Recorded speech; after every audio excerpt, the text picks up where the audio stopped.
평안하십니까? 오늘은 여호수아서 5장 적진에서의 할례와 그리고 유월절을 행한 이야기를 함께 나눠보고자 합니다. 1절 말씀에는 하나님의 은혜와 기적으로 요단강을 가르시고 그 땅을 육지처럼 건너게 하신 사건으로 인해서 요단 서쪽의 아모리 사람의 모든 왕들 그리고 가나안의 모든 왕들이 두려워 떨었다, 놀랐다라고 표현하고 있는데요.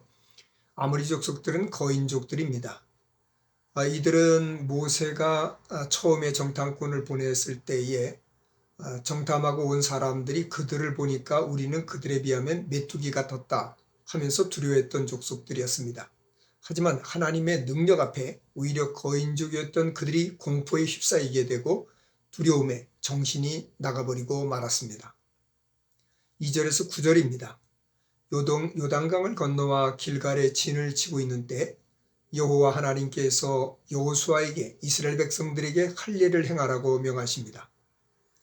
이스라엘 백성들은 20세 이상 되는 사람들은 광야에서 모두 죽었죠.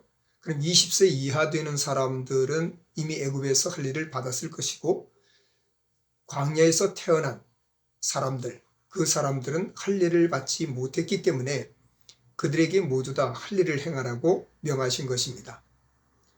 사실 적진에서의 할례라는 것은 쉬운 일은 아니죠. 만약에 할례를 행하고 났을 때 적이 쳐들어온다면 어떻게 됐을까요? 보통 할례를 행하고 나면 한 3일 정도는 고통스러워서 몸을 제대로 움직일 수 없기 때문에 적이 쳐들어온다면 속수무책으로 당할 수밖에 없었을 것입니다. 그러나 여호수아는 하나님을 믿었기 때문에 그 말씀에 순종해서 이스라엘 백성들에게 할례를 행했습니다.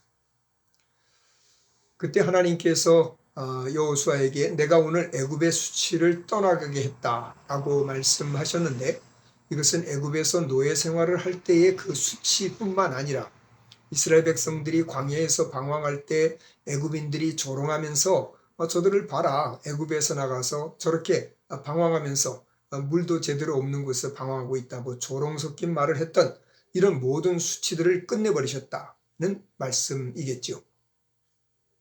10절에서 12절입니다. 이스라엘 백성들은 할례에 이어서 유월절을 지킴으로써 언약 백성으로서 다시 한번 저들의 믿음을 확고히 다지는 계기가 되었습니다. 유월절 다음 날부터 그 땅의 소산물을 먹기 시작했고 광야에서 매일 주시던 만나는 그때부터 더 이상 내리지 않았습니다. 인간의 노력으로 양식을 얻게 되자 하나님께서 이적으로 내리셨던 만나가 그쳤다고 합니다. 그렇습니다. 우리가 양식을 구할 수 있는데 초자연적인 기적을 구하는 것은 기복신앙입니다. 의술로 치료할 수 있는데 무조건 하나님의 기적을 기대하는 것, 이것도 또한 잘못된 신앙이라고 볼 수 있습니다. 13절에서 15절엔 여호수아가 여리고에 가까이 이르렀을 때 한 사람이 칼을 빼들고 서 있었습니다. 그래서 여호수아가 다가가서 너는 아군이냐 적군이냐 라고 묻습니다. 그때 이 사람은 말하기를 나는 아군도 적군도 아니다.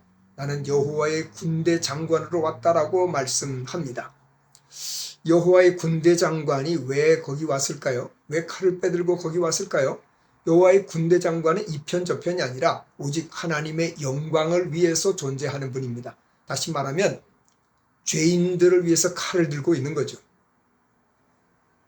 여호와의 군대 장관이 여호수아에게 내 발에 신을 벗으라 내가 선 곳은 거룩한 땅이라고 말씀하십니다.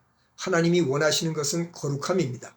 하나님께서 가나안 사람들을 치고 그들을 몰아내시는 이유도 그들의 죄악 때문이죠.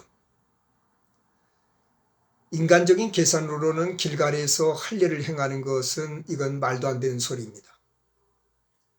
그것은 스스로 멸망을 자초하는 일이기 때문에 그렇습니다. 그러나 하나님께서 명령하셨기 때문에 하나님의 말씀에 순종하는 것, 우리 인간적인 생각으로는 멸망할 수밖에 없지만 하나님을 믿고 순종함으로 아무도 그들을 해할 수 없었습니다.